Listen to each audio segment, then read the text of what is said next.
नमस्कार, आप देख रहे हैं इंडिया डेली लाइव का खास चुनावी कार्यक्रम महासंग्राम। और महासंग्राम की टीम आज पहुंची है देवभूमि हिमाचल प्रदेश के अंदर।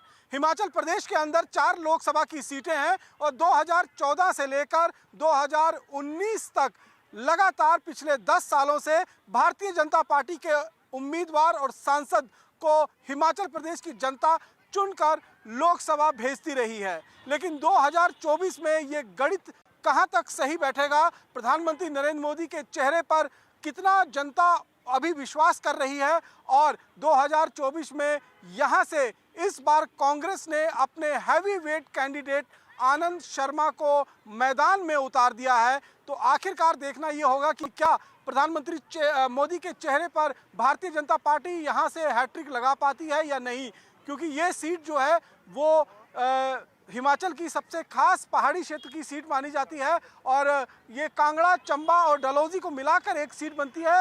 इंडिया डेली लाइव की टीम इस समय चंबा में मौजूद है और बहुत सारे पैनल हमारे साथ मौजूद हैं। सबसे पहले भारतीय जनता पार्टी के जो यहाँ पर सपोर्टर हैं उनसे बात कर लेते हैं। आपका नाम? जी, रूपलाल। रूपलाल जी, पिछले 10 सालों से आपके उम्मीदवार यहाँ से सांसद चुनकर लोकसभा तक जाते रहे हैं, लोकसभा में चुनकर गए हुए हैं। पिछले 10 सालों की आपकी उपलब्धियाँ क्या हैं, जिनको देखते हुए तीसरी बार भी आप हैट्रिक लगाने की सोच रहे हैं? 10 सालों की उपलब्धियां किसी से छुपी नहीं हैं मोदी सरकार की। यहाँ से सांसद बन के दिल्ली गए, वहाँ पे जो कार्य हुए वो किसी से छुपे नहीं हैं। चाहे वो किसान निधि हो, चाहे वो धारा 370 हो, चाहे अभिनंदन का सुरक्षित वापिस आना हो, ये सब बातें जो हैं किसी से छुपी नहीं हैं। तो 10 साल का कार्यकाल आम जन तक बहुत ही सहज तरीके से उपलब्ध है। मुझे राष्ट्रनीतियाँ तो जो चलाई जा रही हैं वो तो चली रही हैं, लेकिन हिमाचल के लिए पिछले 10 सालों में क्या हुआ?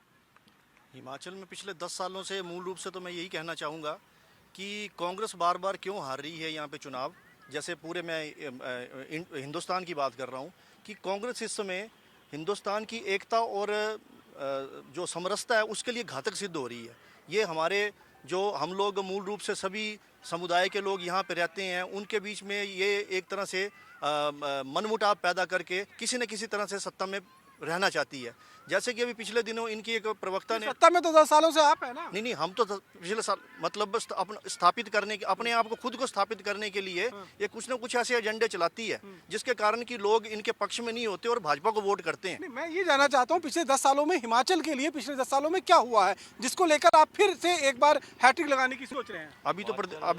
अभी तो प्रदेश में जो कांग्रेस की सरकार है अभी इस समय, तो आप हिमाचल का कैसे पूछते हैं? आप पूरे हिंदू जो इनके चुनाव, आपके सांसद जो हैं वो चुनकर आए हुए हैं, सांसद का अपना एक कर्तव्य होता है। आपके सांसदों ने पिछले 10 सालों में यहाँ क्या किया?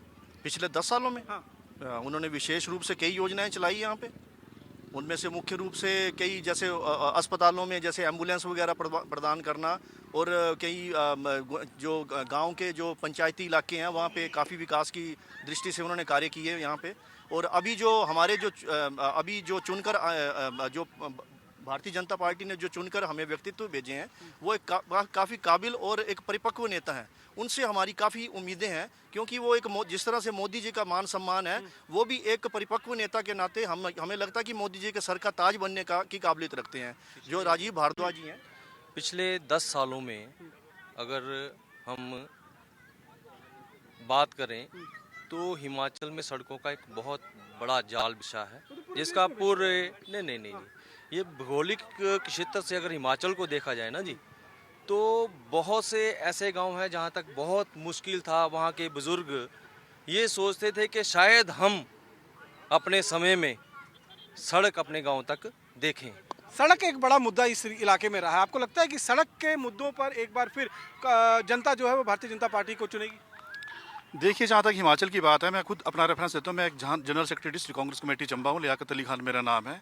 जो भी आज दिन तक विकास हुआ, जो भी सड़कों का, जो जितने भी आप सड़कों की बात करें, अब यहाँ की सराउंडिंग की बात है, सबसे बड़ा यहाँ पे पर्यटन स्थल है खजियार, उसके लिए 14 करोड़ की राशि जो है यूपीए सरकार के टाइम में सैंक्शन हुई है। यहाँ से जमुआर पर्यटन स्थल है, उसके लिए 3.5 करोड़ रुपए की राशि जो है वो यूपीए सरकार के टाइम में सैंक्शन हुई है। यहाँ से साहू चंद्रशेखर मंदिर ऐतिहासिक टेम्पल है, 1100 साल पुराना शिवलिंग है वहाँ पे, वहाँ के लिए 7 करोड़ 33 लाख की राशि जो कांग्रेस सरकार के टाइम में सेंक्शन हुई है। यहाँ का सबसे बड़ा मुद्दा मेडिकल कॉलेज यूपीए सरकार के जो तत्कालीन जो स्वास्थ्य मंत्री आदरणीय गुलाम नबी आजाद जी थे, उनकी देन है।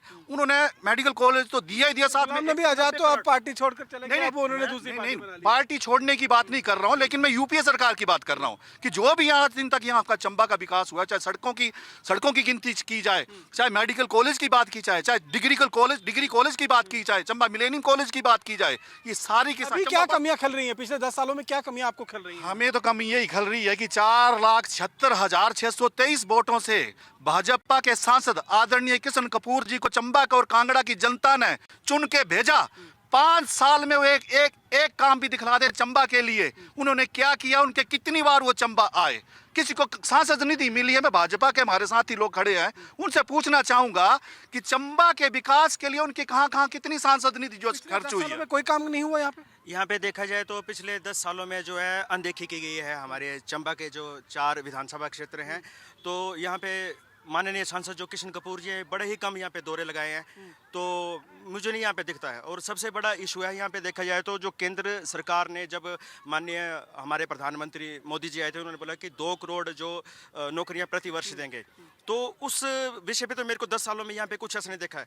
और हाँ, अगर अब भाजपा की सरकार थी पिछले वर्ष, देखा जो पिछले कॉन्स्टिट्यूशन उसमें था, तो उसमें पेपर लीक का एक बड़ा इशू रहा था, तो उस पर कुछ बोलना नहीं चाहता है। तो अब ये गारंटियों की बात कर रहे हैं या फिर सांसद को रिपीट करने की बात बोल रहे हैं, तो मेरे समझ में ये नहीं आता कि क्यों बता रहे हैं ये। अच्छा, इस बार भारतीय जनता पार्टी के अगेंस्ट कांग्रेस ने एक बड़ा चेहरा जो है आनंद शर्मा को मैदान में उतारा। आपको लगता है कि उसका फर्क पड़ेगा चुनाव में? कोई फर्क नहीं पड़ेगा, बिल्कुल फर्क नहीं पड़ेगा। यहाँ एक बहुत बड़ा शीर्षस्थ नेतृत्व जो है वो मोदी जी का है, और मोदी जी ने जो अपने कार्यकाल में काम किए हैं वो सार्वजनिक नहीं बल्कि एक स्वर्णिम अक्षरों में लिखे जाने वाले इतिहास में उनका नाम आएगा। सबसे पहले उन्होंने राम मंदिर का जो निर्माण किया, राम मंदिर जो 496 साल का पड़ा हुआ जो मसला था उसको हल किया। और दूसरा, जम्मू कश्मीर जो भारत माता का मुकुट है उसको तो काट ही दिया था कांग्रेसियों ने, उसको जोड़ा, यानी धारा 370 को ख़त्म किया, CA 35 है, इत्यादि जो राष्ट्रहित बातें हैं वो की हैं। बाकी तो विकास जो है ना, विकास विशेष एक राज्य की बात नहीं करूँगा, मैं पूरे भारत की बात करूँगा, उसमें ये भी आता है, ये भी भारत का हिस्सा है।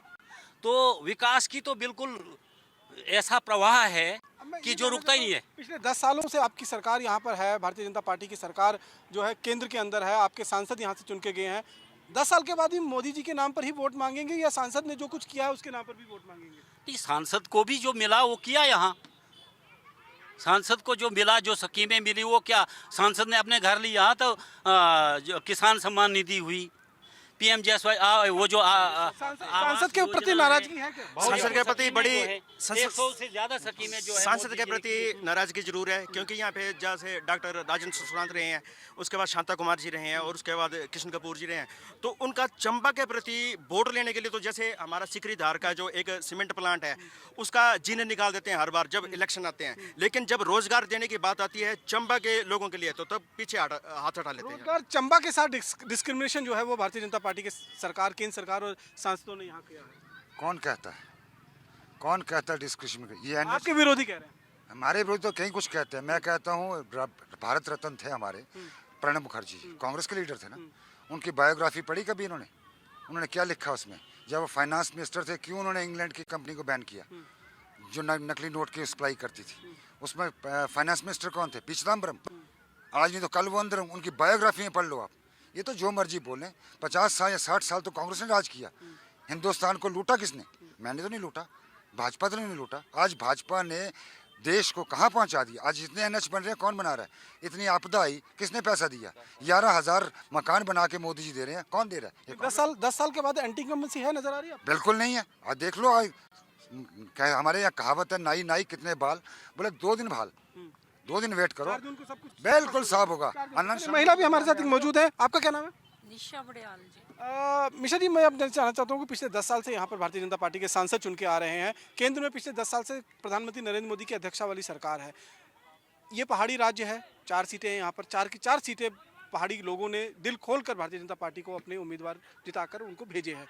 इस बार 400 पार का नारा जो है वो दिया गया है, लेकिन आपको लगता है कि इस बार जो हिमाचल की जनता है उसने कुछ मन बना लिया है? हाँ जी, बना लिया। 4 की 4 सीटें आएंगी, इस बार भी आएंगी सर। किन कामों के बिना पे आप? सेंटर के काम है सर सारे। मोदी जी की शक्ल पे, मोदी जी के चेहरे पे?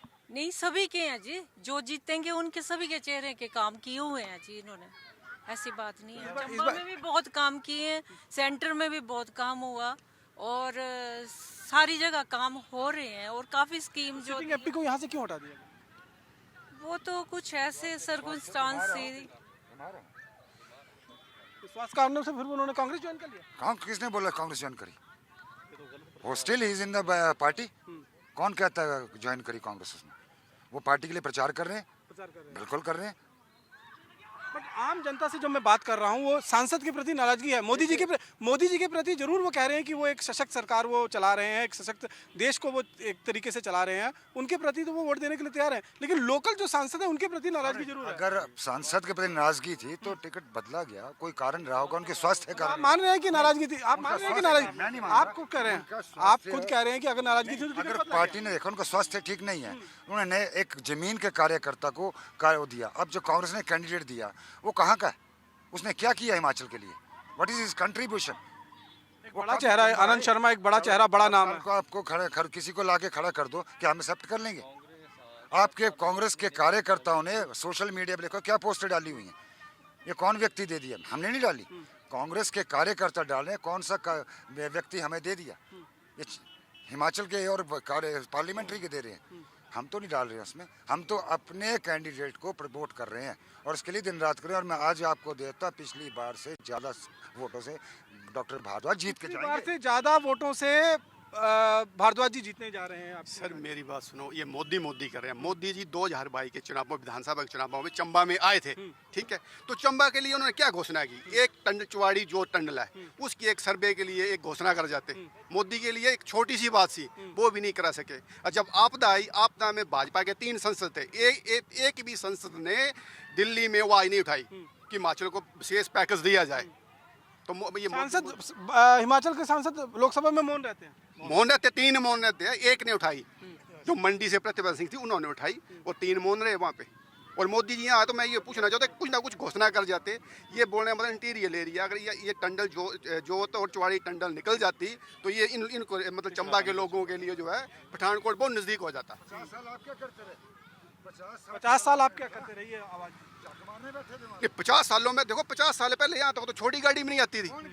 देखो छोटी गाड़ी आती, इससे आगे कहाँ जाती? आज कुक्ति तक जो है, कुक्ति तक गाड़ी है आज कुक्ति तक गाड़ी पहुँच रही है। तो वो कांग्रेस की देन है, ना कि भाजपा की देन नहीं है ये।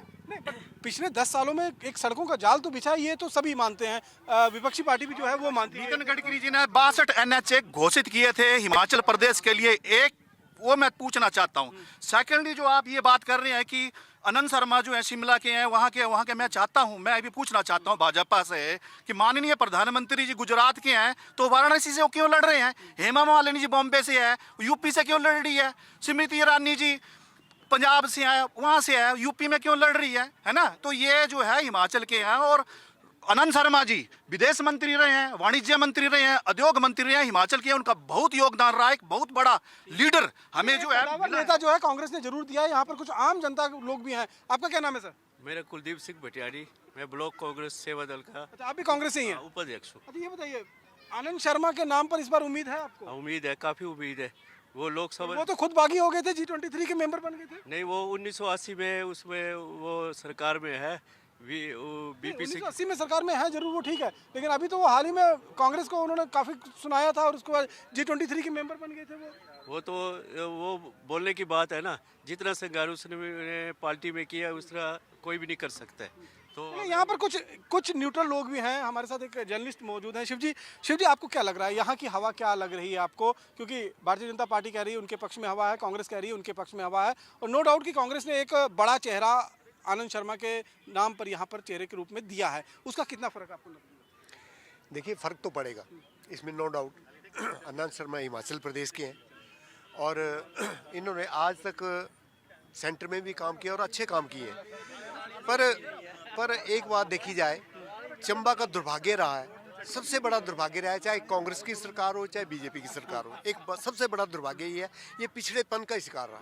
इसको पिछड़ेपन की गणना में आज भी गिना जाता है और मतलब आने वाले समय में कब तक गिना जाएगा इसका कोई समय निश्चित नहीं है। देखा जाए अगर चंबा की अगर उसकी बात की जाए तो चंबा में खास करके अगर मेडिकल सुविधा की बात की, सड़कों की बात की जाए, स्वास्थ्य की बात की जाए, तो इसमें कोई दो राय नहीं है कि अगर काम हुआ है। और स्वास्थ्य सुविधा आज देखो तो गांव में पिछले 10 साल के कामकाज को अगर देखें तो आज भी बीजेपी भारतीय जनता पार्टी जो है वो प्रधानमंत्री नरेंद्र मोदी के चेहरे पर ही वोट मांग रही है। बिल्कुल, ये तो जो आज वोट मिलेंगे वो बीजेपी के जो अपने प्रधानमंत्री हैं उनके नीतियों पे ही, उनके उस पे सांसद के चेहरे पर वोट नहीं, सांसद के चेहरे पे आज भी वोट नहीं मिलेगा, क्योंकि उन्होंने इतना वर्क नहीं किया है, चाहे वो कांग्रेस के हो चाहे आप। लोकसभा में दिखते हैं आपके कांग्रेस?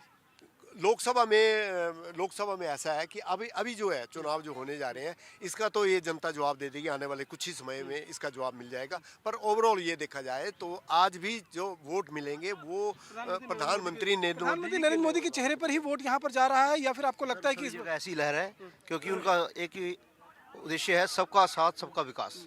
तो ये पूरे हिंदुस्तान में, ना कि चंबा के लिए स्पेशली है, सबका साथ सबका विकास पूरा हिंदुस्तान में उन्होंने चलाया हुआ है और इसी वजह से आज उनकी पॉपुलैरिटी है। और प्रधानमंत्री नरेंद्र मोदी के चेहरे पर ही जो है वो वोट मांगने की बात कही जा रही है। अब देखिए सर, लोग जो है बहुत ऊब चुके हैं, मंदिर मस्जिद धारा 300। अब लोग रोजगार की बात कर रहे हैं, रोजगार मांग रहे हैं। कहाँ गए हो 2 करोड़ रोजगार, कहाँ गए हो 15-15 लाख रुपया? हिमाचल सरकार जब सत्ता में आई 10 गारंटी उन्होंने मानी, 5 गारंटियां पूरी की। महिलाओं लोग के लिए 1500 रुपया हर महीने की मुहिम जा रही है, लाहौल स्पीति से कर दिया। जो राजीव गांधी स्टार्ट योजना के तहत युवाओं के लिए 50% सब्सिडी, इलेक्ट्रॉनिक जो है उनके लिए गाड़ियों जो है सब्सिडी दे रहे हैं। ओपीएस कर्मचारी 1,36,000 लोगों जो मुलाजिम थे उनके लिए ओपीएस दे दी। जो हमारा हिमाचल है वो दूध उत्पादक है, उसके लिए 55 रुपया भैंस का दूध और 45 रुपया गाय के दूध की भी घोषणा जो है वो हो चुकी है और इम्प्लीमेंटेशन हो चुकी है। आपको लगता है कि जिस तरीके से कांग्रेस की सरकार इस समय असेंबली के अंदर मौजूद है तो उसका फायदा कांग्रेस को मिलेगा? देखिए, सरकार का दुरुपयोग तो हमेशा होता है। इलेक्शन जो सरकार बैठी है वो करेगी, लेकिन आपकी तरफ से भी होता था? हर करता है, इसमें कोई दो राय नहीं है। हर आदमी कोशिश करता है, वो कितने % ले सकता है फायदा, ये यूनिवर्सल ट्रूथ है। मैं एक बात पूछता हूँ, भाई साहब ने कहा कि 2 लाख नौकरियाँ, 1 लाख नौकरी पहली कैबिनेट की डिसीजन में होना था, आज 1.5 साल हो गया। कितनी महिलाओं को थैले बना के पर्स लेके बैठी है, मिल गई। कितने गोबर खरीद लिया। कांग्रेस की सिटिंग प्रेसिडेंट हाथ खड़े करके कि काम नहीं हुआ, मैं तो नहीं बोल रहा, मेरी स्टेटमेंट नहीं है, उसने विड्रॉ कर लिया, मैं इलेक्शन नहीं लड़ूंगी। लेकिन एक कांग्रेस की जिम्मेवार लोग कह रहे हैं कि इलेक्शन लड़ने के माहौल नहीं है। मैं तो नहीं कह रहा हूँ, मैं तो विरोधी हूँ, या बोल दिया हिमाचल में हम विरोधी हैं, तो हम तो एलिगेशन लगा रहे हैं। वो खुद कन्फेस कर रहे हैं कि हम इस पोजीशन में नहीं, हमने काम ही नहीं किया कोई। तो यार कहाँ से राजीव भारद्वाज जो कैंडिडेट आपकी तरफ से दिए गए हैं, कोई नया चेहरा है? नहीं, वो संगठन में पिछले 20 साल से यहाँ काम कर रहे हैं और वो प्रभारी हैं हमारे चंबा डिस्ट्रिक्ट के, वो इंचार्ज हैं और बच्चे के साथ उनका संपर्क है, डायरेक्ट संवाद है। तो वो कैसे नए हुए? जो व्यक्ति रूट्स लेवल से काम कर रहा है, एक बूथ अध्यक्ष से शुरू किया उसने, छात्र राजनीति से अभी विद्यार्थी परिषद शुरू करके आज वो जिला स्टेट का वाइस प्रेसिडेंट है और पार्टी ने उसको इतना संघर्ष के बाद टिकट दिया है। वो तो सर माथे पे, हम उसको जिता के भेजेंगे। और मैं चैलेंज करता हूँ कि ये आनंद जी तो क्या चीज़ है, ये तो कभी चंबा देखा नहीं इन्होंने, दावे के आज तक चंबा नहीं आए वो, तो वोट मांगने आएंगे तो आते रहें। इतने मार्जिन से भेजेंगे कि आनंद शर्मा जी G23 के जैसे गुलाम नबी राजी चले गए साइड पे, ये भी चले जाएंगे। आनंद शर्मा जी का कुछ यहाँ पर आपको व्यक्तित्व लगता है कि यहाँ पर वो व्यक्तित्व काम करेगा? क्योंकि एक बड़े कदावर नेता कांग्रेस के रह चुके हैं और मंत्री भी रहे हैं केंद्र के अंदर, और जिस तरीके से वो खुद हिमाचल के रहने वाले हैं, तो इस बार कांग्रेस ने उनको उम्मीदवार के तौर पर कांगड़ा सीट से उतारा है। चंबा की जो ये एरिया है, यहाँ पर कितना समर्थन मिलता है? नहीं, बिल्कुल भी नहीं उनको समर्थन मिल गया। इनफैक्ट कांग्रेस के अपने ही पेजी से उनको कई बार बाहरी का जो उनके ऊपर तमगा लगाया जा रहा है कि बाहरी के व्यक्ति हैं। जब वो राष्ट्र की राजनीति के अंदर पूरी तरह से सक्रिय थे, उस वक्त भी उन्होंने चंबा के लिए क्या किया या हमारे चंबा कांगड़ा के लिए ऐसा क्या कर दिया, तो ऐसा कोई भी उनका प्रभाव नहीं दिख रहा है, ना ही व्यक्ति। इनफैक्ट भाजपा को तो बात आप छोड़ दीजिए, कांग्रेस अपने ही पेज से उनके लिए बार बार लिख रही है कि बाहरी व्यक्ति को हमारे ऊपर थोपा गया है। चलिए, एक आखिरी सेशन में हम पहुँच चुके हैं। आपसे ये जानना चाहूँगा कि पिछले 10 सालों में जो कामकाज हुए हैं, 10 में से कितने नंबर आप देना चाहेंगे? मैं तो 100% दूंगी। 10 में से 10 बहुत नंबर दे रहे हैं। आप न्यूट्रल हैं, आपको क्या लगता है कितना कामकाज हुआ है, और 10 में से अगर नंबर देना हो तो कितने नंबर देंगे? 8 और 2। 8 नंबर देंगे आप भारतीय जनता पार्टी को? जी। आपको क्या लग रहा है कितने नंबर? 100% है जी, बिल्कुल कोई कमी नहीं है। पूरा देश बोल रहा है, हम क्या बोल रहे हैं। कुछ आम लोग भी हैं सर, आपको क्या लग रहा है कितने नंबर देंगे जो कामकाज हुए यहाँ पे? 100%। चलिए यहाँ पर कुछ और लोग भी मौजूद हैं, ये बताइए कितने नंबर 10 में से? 0 सर। चंबा के लिए जीरो कुछ ना कुछ तो काम हुआ होगा, ऐसा नहीं है कि कुछ काम नहीं हुआ। भाजपा के ही नेता लोग खड़े, इनसे पूछ ले कि चंबा के लिए कोई विशेष पैकेज, चंबा के लिए कोई काम, चंबा के लिए कोई टनल, सिकरी धार सीमेंट फैक्ट्री, सिकरी धार कितने नंबर? मैं 100% तो मैं इनसे एक बात पूछना चाहता हूँ। यहाँ से कांग्रेस के एक आजकल वो मिनिस्टर हैं हिमाचल गवर्नमेंट में, उन्होंने सांसद रहते हुए कितने करोड़ रुपया चंबा का लाडा का अपनी कॉन्स्टिट्यूंसी पढ़ाया, ये बता देंगे क्या? और FIR लॉन्च हुई है, हमारे बंदे ने FIR लॉन्च के 2 करोड़ रुपया यहाँ से लेके वहाँ पे। आप कितने नंबर दे रहे हैं? मैं तो 10 में से 10 दूंगा, लेकिन आप जो सवाल पूछ रहे हैं ना, एक ग्राइंड तरीके से नहीं पूछ रहे। मैं एक बात मैं सिंपल पूछ रहा हूँ कि प्रधानमंत्री नरेंद्र मोदी के चेहरे पर जो कामकाज हुआ है, उनके नाम पर जो कामकाज हुआ है, उसे नेशनल एक जो नीति बनी है, राष्ट्रीय नीति बनी है, उस पर 10 नंबर दे रहे हैं, या आप सांसद के चेहरे जिसमें कि जिसके कंट्राडिक्ट जिसको कांग्रेस पार्टी करती कि GST लगाकर इन्होंने गलत किया, जो ये आप बोलती है कि महंगाई बहुत है। इन विषयों पर मैं बात करना चाहता हूँ कि जबकि कांग्रेस बार बार बोलती है कि महंगाई है, तो मैं पूछना चाहता हूँ उन कांग्रेसी नेताओं से महंगाई है कहाँ? जबकि आज से 10 साल पहले जो दालों के भाव थे 200 रुपये थे, और जो आज 110, 90 रुपये और 120 रुपये किलो के करीब बिक रही हैं। रिफाइंड के दाम जो 180 रुपये थे। आपने आखिरी बार कब खरीदा था? मैं तो रोज खरीदता हूँ, मैं एक व्यवहारिक व्यक्ति हूँ। यही बात तो मैं कांग्रेसी नेताओं से पूछना चाहता हूँ कि क्या वो थैला लेकर कभी दुकान पर सामान खरीदने के लिए गए जो उनको भाव का पता नहीं है? और मैं भाव आपको बताता हूँ। सभी सरसों का तेल 200 रुपये से 200 रुपए के आसपास पहुंच चुका है। 130 रुपए किलो। मैं दिलवाता हूँ, आप कितना चाहिए? हिमाचल में कुछ खास तेल मिलता है? नहीं, आप फिर आपको पता ही नहीं इस चीज के बारे में, जानकारी नहीं है। आपकी कैसी पत्रकारिता है जो आपको रेट ही नहीं है पता जो इन चीज? मुझे तो मेरे अपने एरिया के रेट का पता है। और आप 110 रुपए आज की डेट में 110 से 15 रुपए लीटर जो है रिफाइंड ऑयल बिक रहा है। आपको लगता है पिछले 10 साल में महंगाई नहीं बढ़ी है? बिल्कुल महंगाई नहीं बढ़ी, नहीं बढ़ी महंगाई। देखिए, जो 62 रुपए डीजल था, पेट्रोल का रेट था 55 रुपए डीजल का, और 62 रुपए डीजल पेट्रोल का रेट था, वो आज पहुंच हो गया 100। और जो आप गैस सिलेंडर की बात कर रहे हैं, 2014 तक जो उसका रेट था वो 350 था, आज 1100, 1200, 1000 रुपए के करीब जो सिलेंडर मिल रहा है।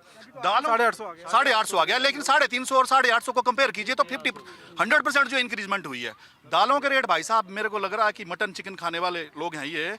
दालों के रेट जो डिपो में जाके देखेंगे उसमें कुछ सब्सिडी जरूर आती है। 200 रुपए मलका मसूर की, हर की दाल के रेट देख लीजिए आप। नरेंद्र मोदी की सरकार की जो यहाँ पर 10 साल की एक काम रहा है, उसमें ट्रेन के अंदर जो बुजुर्गों को सब्सिडी मिल रही थी वो बंद कर दी गई है।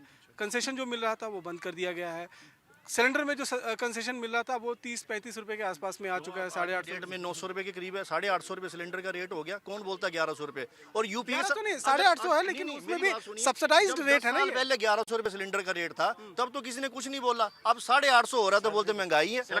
ये कौन बोलता, मेरे को बताइए ना आप। इस चीज GST की कांग्रेस दुहाई देती है। GST के कितने फायदे हैं ये किसी ने जाकर जनता से पूछा? जाकर जनता में GST लागू होने का सबसे बड़ा नुकसान किसको हुआ है? काला बाजारी करने वालों को। ये भाई साहब भी दुकानदार हैं, मैं भी दुकानदार हूँ। आपको नुकसान हुआ? बहुत नुकसान हुआ जी। आप काला बाजारी कर? मध्यम वर्गीय परिवार को GST इंप्लीमेंट होने से कह रहे हैं उनको नुकसान हुआ जो काला बाजारी करते थे। अब इनकी अपनी सोच है, लेकिन मध्यम वर्गीय जो परिवार के लोग हैं उनका तो कमर तोड़ के रख दिया GST गब्बर सिंह टैक्स ने। और भाई साहब जरा इनसे पूछ लीजिए, इलेक्टोरल बॉन्ड क्या हुआ? कोविड शील्ड जो कोरोना, उसमें तो हमाम में सारे नंगे, उसको छोड़ दीजिए। उसमें तो हमाम में सारे नंगे। कांग्रेस ने भी इलेक्टोरल बॉन्ड लिए हैं, बीजेपी भी ने लिए। उस हमाम में सारे सबसे ज्यादा किसने लिए हैं सर? वो जिसकी सरकार लोगों से लिए हैं। किन लोगों से सरकार होती तो आपके पास जो अंदर ठोक दिए वो तो ठीक है ना।